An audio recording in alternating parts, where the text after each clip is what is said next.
Les extraits de Harun Yahya, Adnan Oktar, à propos de l'Union islamo-turque de ce reportage. Ce projet permettra à la religion tout entière de vivre dans la paix, le bien-être et la fraternité. Tout le monde sera forcément partant pour atteindre ce but car ces zones sont ravagées par la terreur, l'anarchie et les massacres. Si vous promettez à quelqu'un de lui parler de la paix, le bien-être et la civilisation, comment peut-il raisonnablement refuser une telle offre? La naissance de l'Union s'accompagnera de la création d'un Parlement réunissant les membres de l'Union. Les choses se mettent en place d'ores et déjà. On y placera à sa tête une personne présentant les qualités requises et tout se passera en douceur. Si une union islamo-turque est établie, une union rationnelle j'entends, ces problèmes disparaîtront à leur racine même. Les valeurs morales musulmanes prévaudront alors dans le monde entier en l'espace d'un clin d'œil. C'est pourquoi nous devons nous concentrer sur cette idée d'union.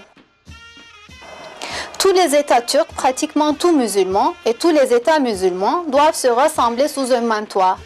Nous pouvons mettre en place une mégastructure, une sorte d'OTAN islamo-turque, un marché commun islamo-turc au sein duquel toutes les nations conserveraient leur souveraineté.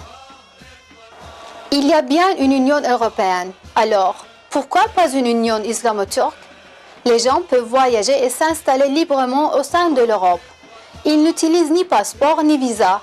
Pourquoi nous, qui sommes frères, n'en ferions-nous pas autant? Il n'y a pas de raison et c'est parfaitement possible. Les territoires des États islamo-turcs sont les plus riches du monde en termes de ressources minérales. Ils disposent des plus importantes réserves pétrolières. Nous avons la farine et le sucre. Il ne reste plus qu'à préparer le gâteau. C'est ce que le peuple turc entier souhaite.